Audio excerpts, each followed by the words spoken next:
बिस्मिल्लाहिर्रहमानिर्रहीम। आज का देर आमद ताज़ा तरीन जो सूरत हाल है इस मुल्क में और जो बयानात जारी किए जाते हैं मुख्तलिफ रहनुमाओं की जानब से, और ख़ास कर इस वक्त पाकिस्तान तहरीक इंसाफ जो पिछले कई सालों से ख़बरों में है, उसके बानी चेयरमैन के हवाले से जो बयान आता है उसकी बड़ी अहमियत होती है। उससे रोज़ाना की एक नई अपडेट सामने आती है। इमरान खान साहब के रोज़ाना नए बयान आते हैं। कभी वो सबको माफ़ कर देते हैं, कभी वो मुज़ाकराती टीम को मौका देते हैं कि मुज़ाकरात करें, और कभी वो सिविल नाफरमानी की तहरीक का ऐलान करते हैं और जारी रखने का ऐलान करते हैं। सबसे पहले बात करेंगे तहरीक तालिबान से मुज़ाकरात की हिकमत अमली मेरी नहीं थी, इस पर बात करेंगे। इस पर बात करेंगे क्या इमरान खान को पेशकश की जा रही है कि आप 2029 तक यही हुकूमत रहेगी और आपको घर में नज़रबंद रखा जाएगा। कहाँ तक बात पहुंची है इस पर भी बात करेंगे। और इस पर भी बात करेंगे ये जो पूरा साल गुजरा, ये हमारा सिक्योरिटी फोर्सेस का लिए कैसा साल गुजरा, कितनी जानें इसमें हमारी गई इस दुनिया से, कितने हमारे नौजवान जो है वो शहीद हुए, कितने लोग शहीद हुए इस दहशतगर्दी की वार में, उस पर बात करेंगे। सबसे पहले बात करें तहरीक तालिबान के हवाले से। ISPR की तरफ से प्रेस ब्रीफिंग में बताया गया कि उस वक्त एक शख्स की गलती ने हजारों जानों का खून जो है वो लिया है। आज तक वो खून बह रहा है क्योंकि तहरीक तालिबान को वापस कौमी धारे में लाने का फैसला एक सियासी जमात के बानी, उस सियासी जमात हुकूमत का फैसला था। लेकिन आज पाकिस्तान तहरीक इंसाफ के इमरान खान साहब ने, उनके तर्जमान जो हैं वकील भी हैं फैसल चौधरी ने इमरान खान की तरफ से यह बयान जारी किया है कि DG ISPR के बयान को मुस्तरद करता हूँ। तालिबान से मुज़ाकरात की हिकमत अमली रिटायर्ड जनरल बाजवा की थी। उन्होंने सारी हिकमत तरतीब दी थी और मुझे इस बात का इस बयान से लगता है कि इल्म नहीं। अफ़गानिस्तान का मसला जो है उसकी हिकमत अमली बाजवा साहब ने तरतीब दी। अफ़गानिस्तान का मसला जो है उन्होंने कहा था मुज़ाकरात के लिए हल होगा। यहाँ से स्पेशल वफद जो है वो भेजते हैं और दूसरी तरफ से बमबारी करते हैं। ये तो आज फैसल चौधरी ने कहा है। इस बयान को अगर लिया जाए तो आपको याद होगा कि जिस वक़्त तालिबान की हुकूमत आई उस वक़्त पाकिस्तान तहरीक इंसाफ यहाँ पे मौजूद थी, हुकूमत कर रही थी, और जब इक़्तिदार मुंतकिल हुआ और तालिबान ने आके अपने मुल्क को संभाला तो सबसे ज़्यादा क्रेडिट जिसने लिया वो पाकिस्तान तहरीक इंसाफ थी। उस वक़्त के ट्वीट्स, उस वक़्त की वीडियोस, इमरान खान साहब का जनरल फैज़ के साथ वॉक करना, उसके साथ तस्वीरें और दुनिया को मैसेज देना कि इस अंदाज में जीती जाती है जंग, ये सारा पाकिस्तान तहरीक इंसाफ के सोशल मीडिया हैंडलर से हो रहा था। खबरें आ रही थी, प्रेस ब्रीफिंग्स हो रही थी, वज़रा उसको अपनी फतह मान रहे थे। क्या उस वक्त इमरान खान साहब ने कहा कि ये हिकमत अमली भाई मेरी नहीं, ये इदारों की हिकमत अमली है, ये मैं नहीं कर रहा, इनको वापस धारे में लाना है, ये मैं नहीं कर रहा।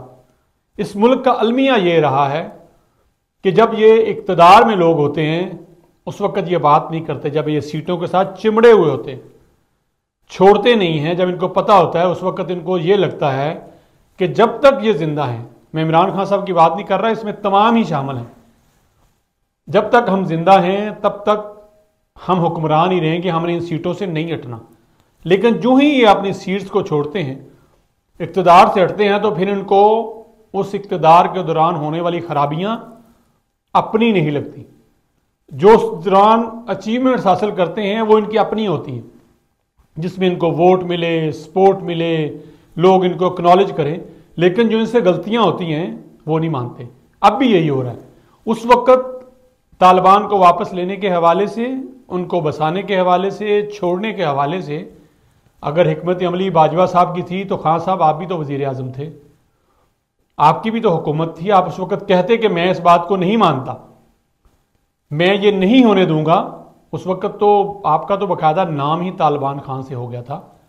इसलिए गलती को मानिए, कोई भी है इमरान खान हैं, नवाज शरीफ हैं, जरदारी हैं, इस्टेब्लिशमेंट है, किसी सीट पे बैठा हुआ कोई सेक्रेटरी है, डिप्टी सेक्रेटरी है, स्पेशल सेक्रेटरी है, चीफ सेक्रेटरी है, कोई भी एनी हो, जिसके पास इख्तियार रहा, इक़्तिदार रहा उसके दौर में, जहां वो अपनी अचीवमेंट्स को सारी उम्र के लिए बताता है लोगों को कि ये मैंने किया है, वहीं जहां उससे कोई गलती हो तो उस गलती को मान भी लेना चाहिए। और खान साहब, आपको ये गलती माननी चाहिए कि उस वक्त आपका भी नैरेटिव यही था कि गुड तालिबान बैड तालिबान का जो है ना वो एक सेगमेंट बनाएं और लोगों को धारे में वापस लाएं और आज उसका खमियाजा भुगत लें। आगे बढ़ते हैं, गलती तो किसी ने माननी नहीं। और मेरे ख्याल में इमरान खान साहब आज अगर जेल में मौजूद हैं तो केसेस तो अपनी जगह हैं ही हैं। उसकी एक वजह यही है कि मैं नहीं मानूंगा, मेरी तरफ से भी कोई गलती हुई नहीं, मैं परफेक्ट इंसान हूं, इसी वजह से शायद वो जेल में है, क्योंकि अपनी गलती नहीं मान ले। क्योंकि गलती जो मान जाता है उसके लिए मुज़ाकरात के दरवाजे और कहीं ना कहीं से जो रिलैक्सेशन होती है वो आनी शुरू हो जाती है। गलती मान लेनी चाहिए, वो किसी की तरफ से भी हो। अगली जो खबर की तरफ बढ़ेंगे, क्या इमरान खान मौजूदा निज़ाम को चैलेंज ना करें तो उनको घर नज़र बंद करने की पेशकश हो सकती है।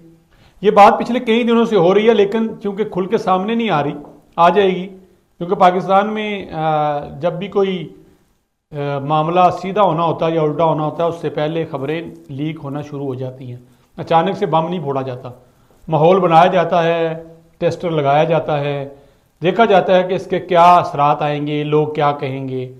इसीलिए कभी नज़रबंद होने के हवाले से, कभी रिहाई होने के हवाले से, कभी मैं डील नहीं करूँगा, कभी मैं सबको माफ़ करता हूँ, मुल्क के लिए आगे बढ़ें, कभी कहता हूँ मैं सिविल नाफरमानी नहीं करूँगा, कभी कहते हैं मैं करूँगा, मैं जेल में रह लूँगा। ये बयानात आते हैं कि ताकि पता चले कि नब्ज़ क्या है, अवाम क्या चाहती है।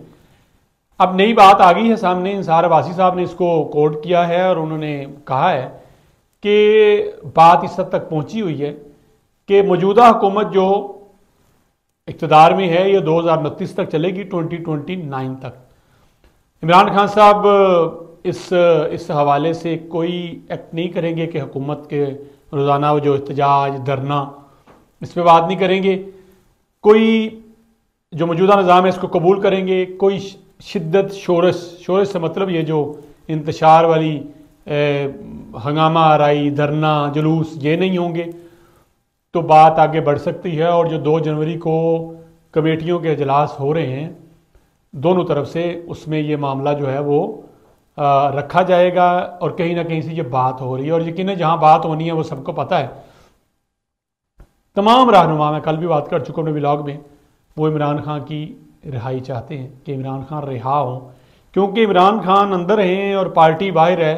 पार्टी भी ख़राब हो रही है, क्योंकि अंदर जो बंदा बात सुन के आता है वो बाहर अपने अंदाज में पेश करता है। 3 दर्जन से ज़्यादा लोग हैं जो बाहर आके अपने अपने अंदाज में इमरान खान साहब के मौक़िफ़ को पेश करते हैं। ये तो थी सूरत हाल सियासत की।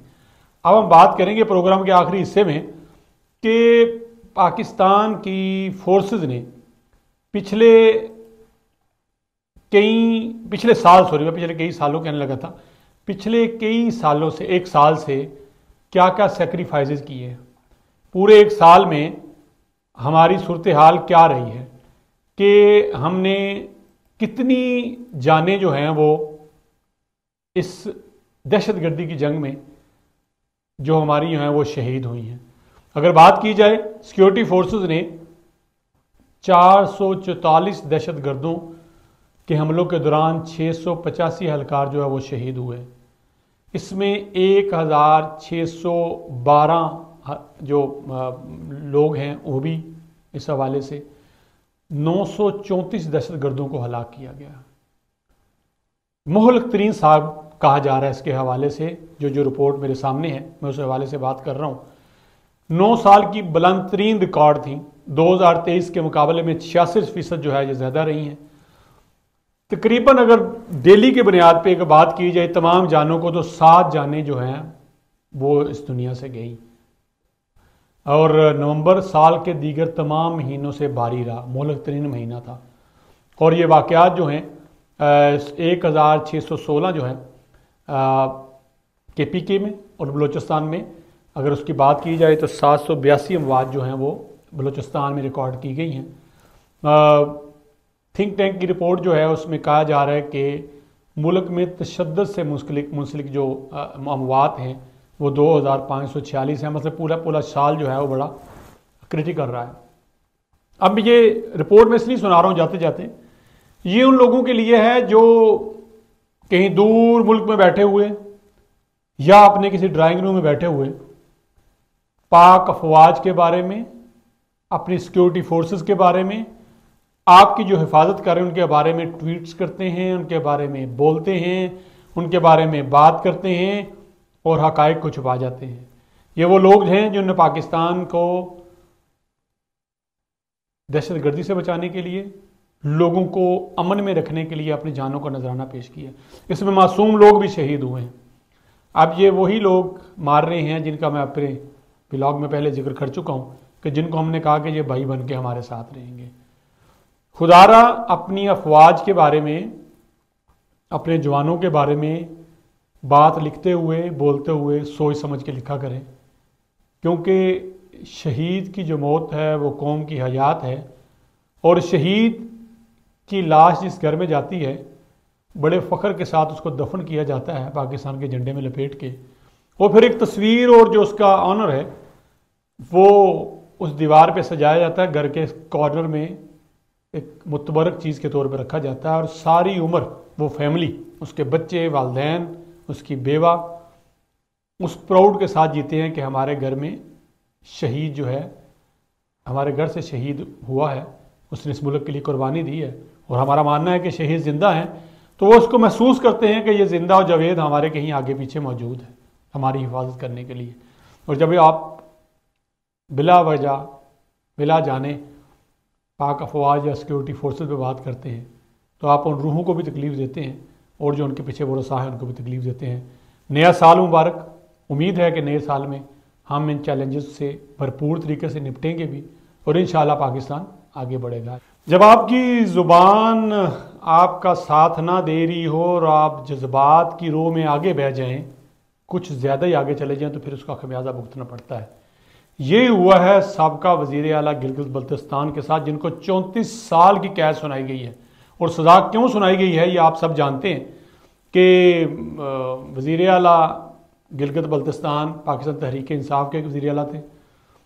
नो डाउट जब इमरान खान के बुरा वक़्त आया तो लोग गुस्से में भी थे, जज्बात भी थे, बहुत आगे बढ़े। 9 मई भी हो गया। 26 मई को जलसे में वज़ीर आला ने जिस किस्म की तकरीर की, धमकियां दी, वो मेरे ख्याल में किसी भी पाकिस्तान के लिए नाकाबिले बर्दाश्त थी। उस पर फिर माजरत भी नहीं की, डटे रहे। जब वो केस लगा तो अब सज़ा हुई है, 34 साल की सज़ा है। उसमें उन्होंने चीफ सेक्रेटरी और चीफ इलेक्शन कमिश्नर GB को भी संगीन नताज की धमकियां दी थी। उनके खिलाफ दहशतगर्दी एक्ट के तहत भी थाना गिलगित में एक पर्चा जो है वो दर्ज था।